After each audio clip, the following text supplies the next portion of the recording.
Hello, everyone. Welcome, ladies and gentlemen, to our fourth day of our Globalization Week. Today, I'm very happy to have two excellent speakers, one joining us from Moscow, Professor Alexey Gromyko, and the second one will be Professor Robert Mudida from Kenya. Our first speaker today will talk about Russia and its current transformation in its role in the wider geopolitical and global context.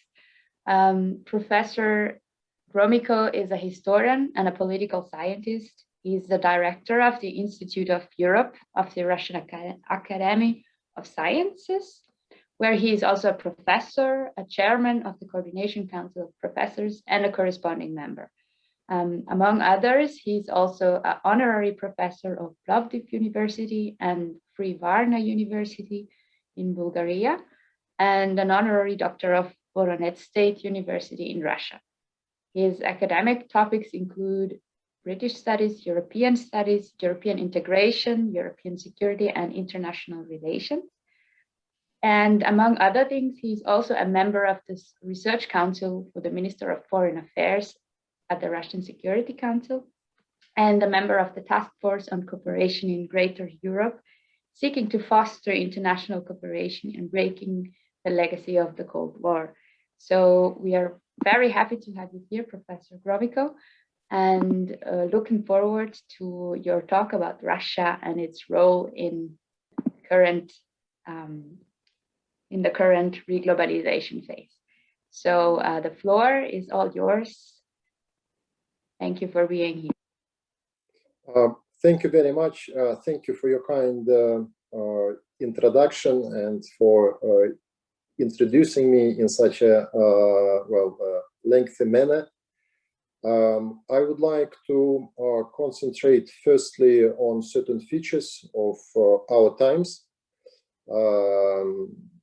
at least of the period starting from the beginning of next year, when we found ourselves in the circumstances of the pandemic, probably the first pandemic in the living memory, and then I will follow with some thoughts and comments on economics and geopolitics, on the state of affairs in Russia, both domestically and internationally. So the post-COVID world, from my point of view, will be largely a continuation, although not a return to our life before the pandemic. At the same time, even the most balanced assessment of the pandemic does not diminish the scale of its direct and indirect impact. It is in the same category as the Great Depression of the late 1920s and 30s, or the Great Recession of 2008-2009. Competition between nations has been getting tougher, primarily for political and economic reasons. The law of the rise and the fall of great powers still works in the 21st century. The pandemic dealt, of course, a severe blow to globalization, the value chains, global trade. We see that it fuels protectionism and exacerbates disparity between various nations and regions. A huge amount of money has been pumped into the economy to mitigate the impact of the pandemic. But at the same time, we know very well that this leads to mounting public debts and financial bubbles. Geopolitical rivalry between the United States and China is intensifying, no matter who is the occupant of the White House. According to IMF, global real GDP in 2020 contracted by 3.3%, the US economy by 3.5%, the Euro areas by 6.6%, Russia's by 3.1%, whereas China's GDP increased in 2020 by 2.3%. Obviously, the situation is much better than predicted somewhere in the middle of 2020, and the most pessimistic assessments have not materialized. Still, it is awful. The situation is very severe in light of the second and then the third waves of the pandemic. In the beginning of 2021, it became clear that the world would not be able to cope with the new global recession between 2022 and even 23, and most of the countries should forget about V-shaped recovery. A new term has gained popularity, protectionism 2.0. It means proactive policies adopted by the governments of many countries in response to increased international competition. On the whole, systemic and structural changes in international relations and in the mechanisms of global and regional governance carry on the trends of previous years and even decades. For some, it looks like a continuation of deglobalization. From my point of view, in reality, this is a continuation of the crisis associated with hyperglobalization. Hyperglobalization, which was born 40 years ago, in the first half of 1980s. Well, in other words, we witness a crisis of the neoliberal model of globalization, not of globalization per se, a failure of economic and political neoliberalism. Due to huge efforts, we remember how in July last year, the next EU budget was approved with elements of the transfer union. In December 2020, against all odds, the post-Brexit agreement between Brussels and London was also signed. Still, it is clear that because of the pandemic, the European Union came into 2021 with impaired capabilities. What does it mean for its competitive advantages? Well, the current European Commission, after taking office in December 2019, called itself a geopolitical one. One of its primary objectives was to secure leadership in global trade, regulation, standards, and value chains by implementing the green agenda, digitalization, and of course the new industrial strategy. The Green Deal envisages achieving climate neutrality by 2050. This means overhauling the entire European economy. For this purpose, the EU intends to introduce a carbon tax on the borders of the common market, create the 1 trillion Just Transition Fund, and take a number of other quite ambitious and at the same time costly steps. But today, these plans look questionable because of the pandemic and the resulting financial difficulties. Apart from being costly, the Green Deal transformation and digitalization, for example, will make a lot of jobs redundant. So the problem of unemployment is again on the rise. Besides, there are parts of the EU overall economic strategy that may contradict each other. For example, the strategy calls for relocalization of industry. In other words, bringing European industrial production back to the European Union. But this goal may come in conflict with the transition to a green economy. Russia is facing equally challenging problems because of the pandemic. I would like to recall that in May 2018, the Russian president issued an executive order on national goals for the period until 2024. These included putting Russia among the world's top 5 economies. But the document did not specify which metrics will be used as criteria for attaining this goal. Later, it was clarified that the ranking will be done based on purchasing power parity, PPP.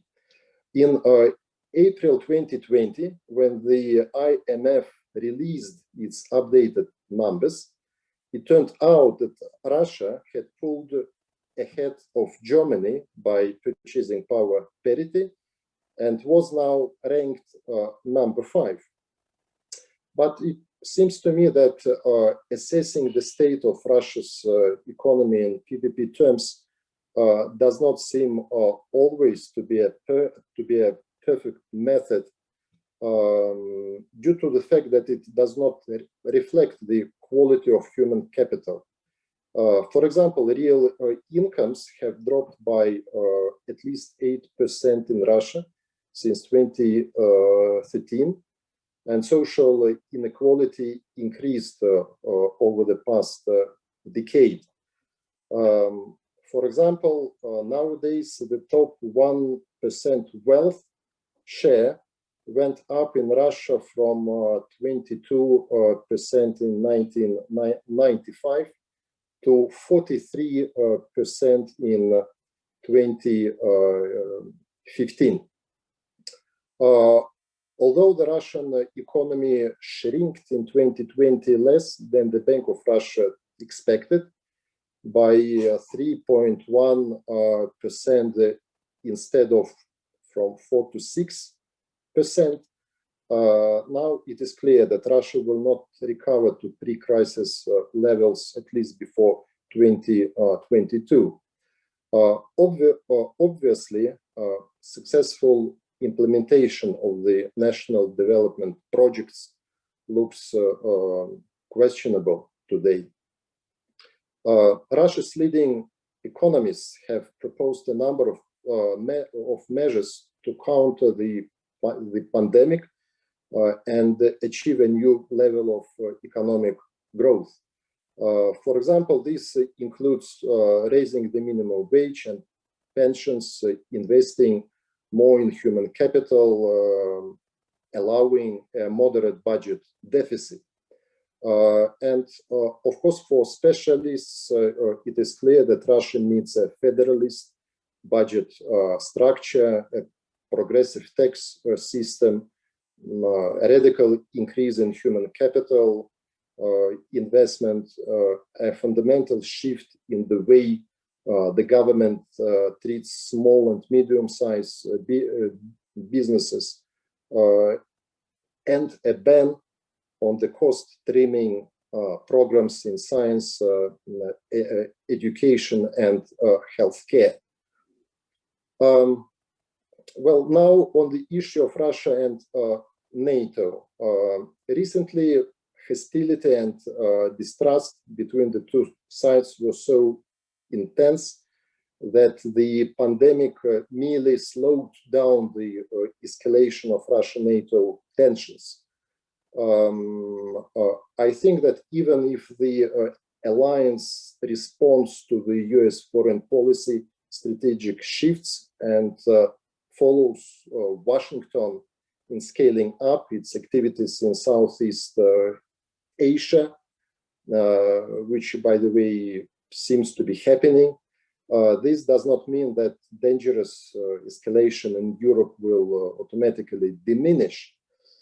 While specialists recognize all the difficulties and the fact that political and military dialogue between Russia and NATO is in deep freeze, it is very important to intensify at least the informal track 2 dialogue on the most complex questions between Russian, European, and American specialists.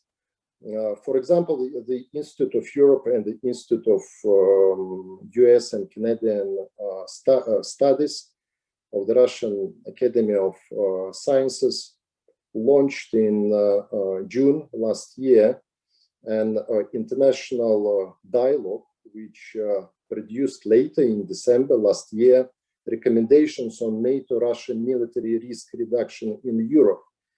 There are other similar initiatives, for example, promoted by the European Leadership Network.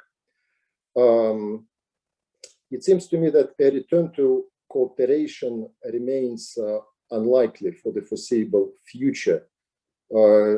It is a preferable yet unrealistic scenario. A gradual return to controlled mutual containment is, well, somehow more realistic. But what is absolutely necessary, though, is to have clearly defined rules of the game for the current situation of mutual deterrence.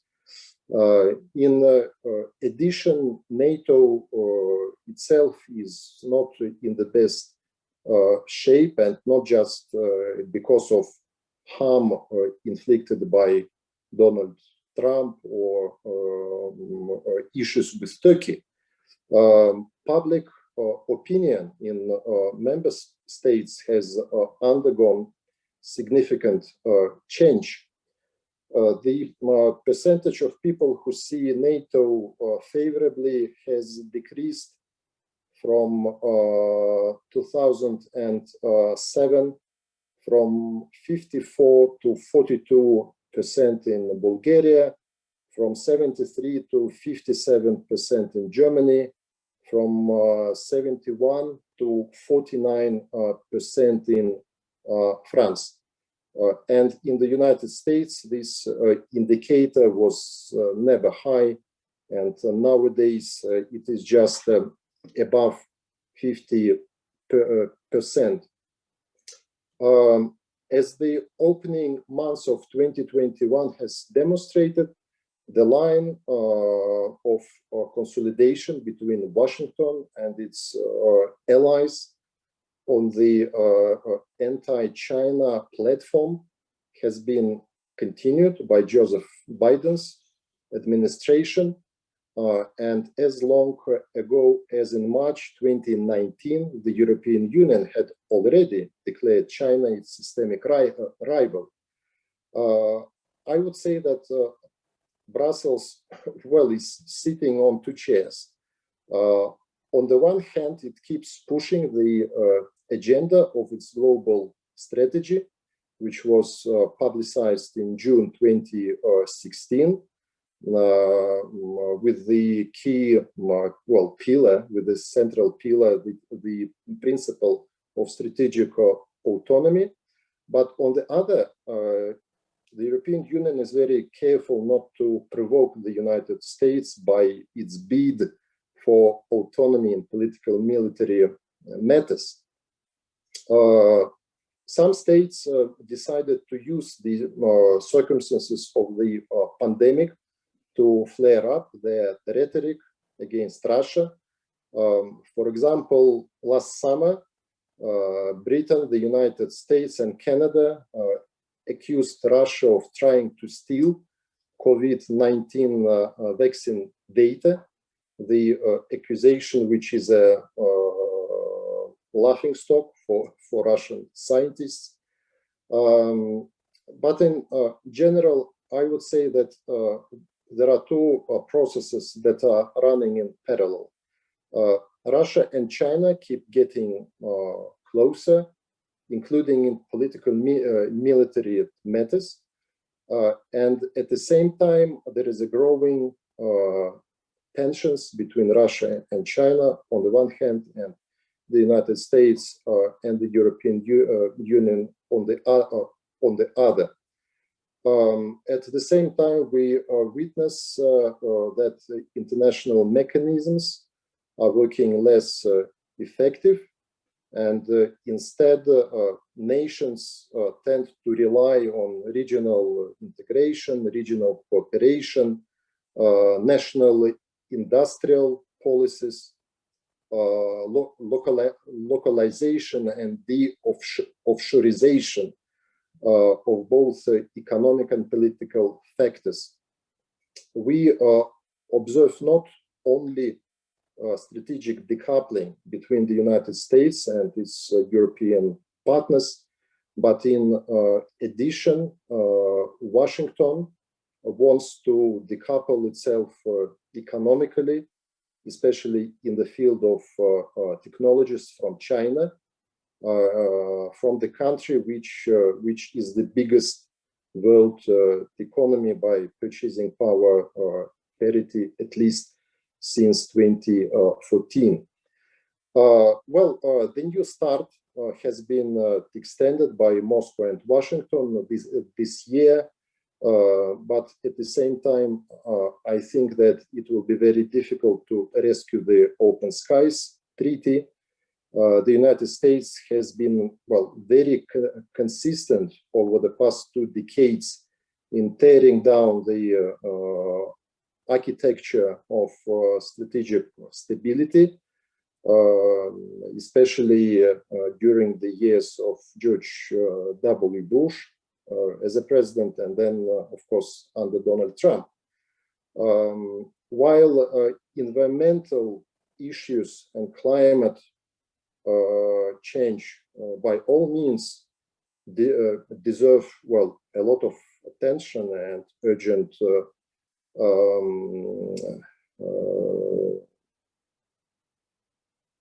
decisions, still the threat of militarization, a new arms race, risks of an unintentional military conflict between nuclear powers are, on the contrary, disproportionately neglected.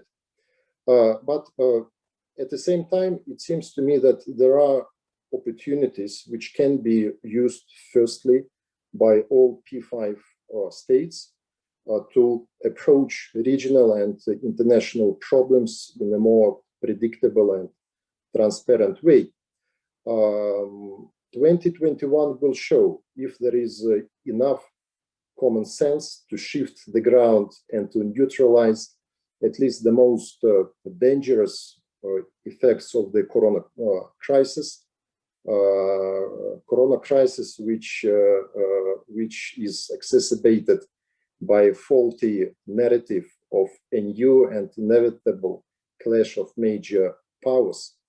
The changes taking place in connection with the pandemic, as I see it, follow the logic of the general shift towards a polycentric world order.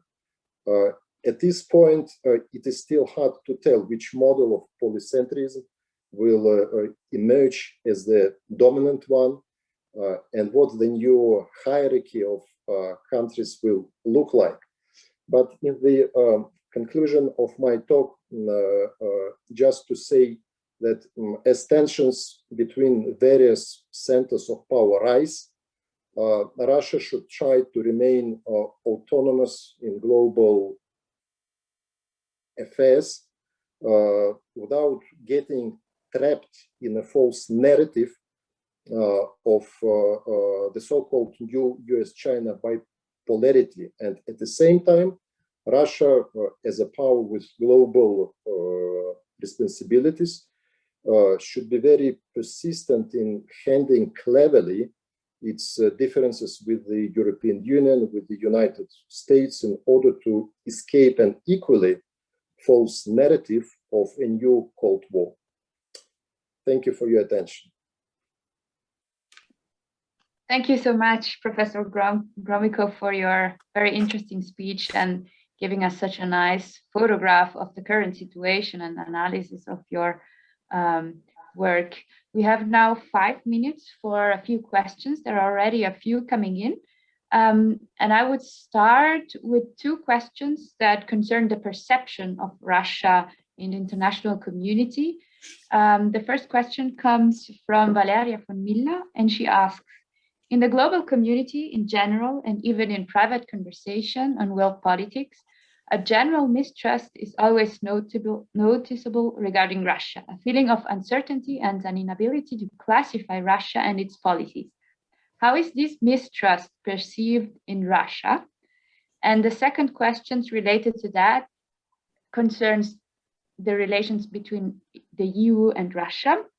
How can we reconceive the relation between Russia and the EU? And as Russia is always and will always be a crucial part of Europe, but recently there have been some clouds.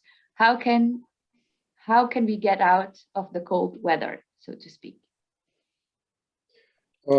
Thank you. Well, the first part of the question on mistrust and uncertainties about the Russian foreign policy and behavior. Well, it seems to me that one of the problems is a lack of specialists in country studies. And it was recognized by authoritative official documents, for example, in the United Kingdom, in the United States. In the past 20 years, the number of those people who truly know what is going on in some places in the world has decreased. Nowadays there are much few, for example, British specialists on Russia or Russian or specialists on Russian matters in the United States. So these days it is very easy, to portray a certain country which is your competitor or rival in negative terms, and very easy to impose on public opinion a certain framework or way of treating this or that country. So it seems to me that in order to somehow to make this situation better in the system of high school and universities, in the networks of think tanks, we should be just much more better in trying to understand what are the mechanisms and motivation and vehicles which drive our countries. Then we will see much clearer which points are very tough, but where and there is a very wide range of issues where we can and should do something together. The second part is on the EU and Russia. Well, yes, our relations these days are in doldrums, but I think that politics is something what spoils, the situation. Nowadays, politics and sometimes ideology dominates in such an extent that our economic relations, cultural, our interaction in business sphere, in education is under huge pressure.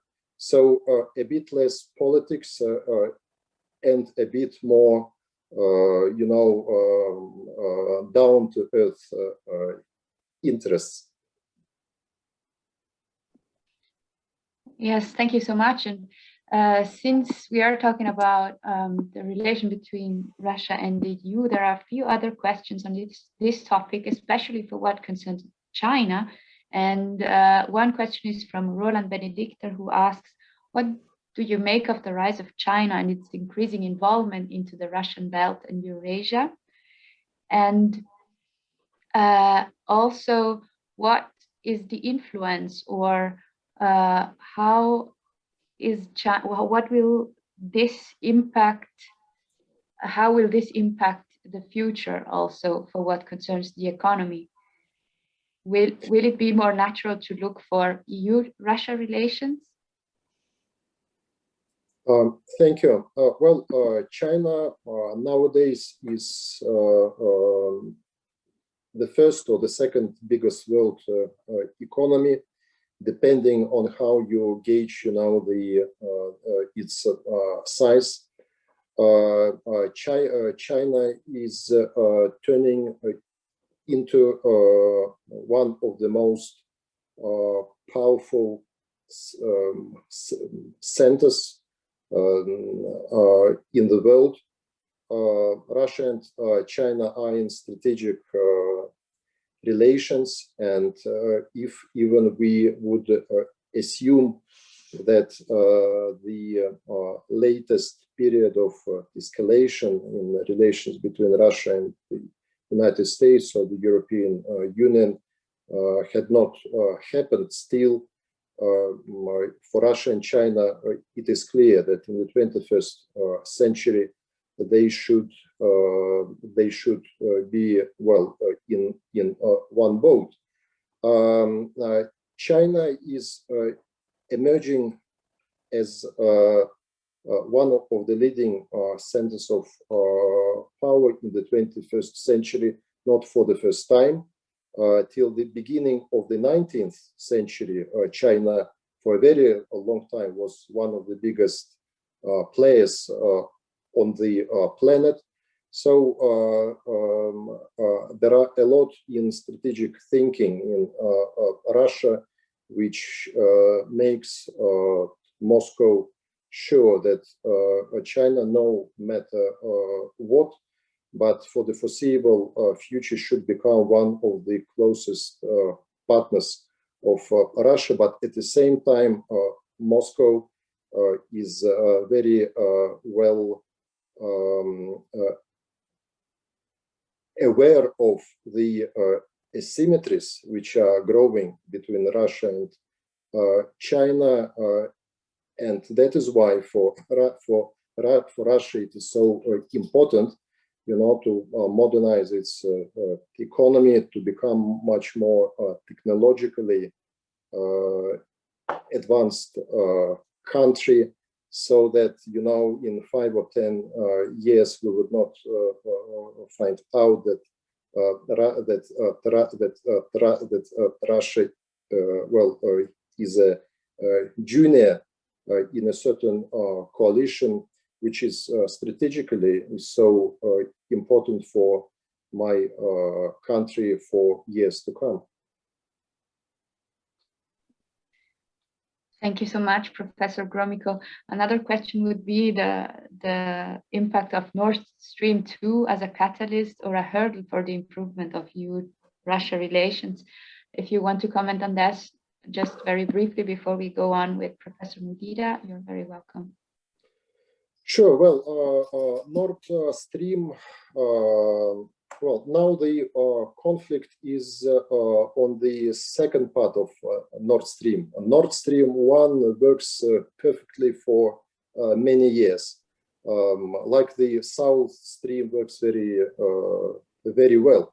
But suddenly the bone of contention, the apple of discord, became the second part of Nord Stream. And Germany, the biggest economy, and one of the leaders, and maybe the leader of the European Union now, for several years has been very consistent that Nord Stream has nothing to do with geopolitics. But it seems to me that there is a huge inertia in political process. When under Donald Trump, the United States declared that Nord Stream is a part of Russia's neo-imperialist policies. Now these days it is very difficult for the United States or for some of its partners in Europe just to get rid of this narrative. And I think that Nord Stream 2 is going to be a test in relations between the United States and Germany. Germany suffered a lot because of rhetoric and certain decisions by the United States in the days of Trump. And now Germany is waiting what is going to happen when a very different president is in the White House. If the policy of bullying Germany, maybe not publicly, but in real life is going to stay, then I think that the proportion of those people in Germany who would like to pursue the strategic autonomy, which is embedded as the key principle in the global strategy of the European Union, this share is going to grow.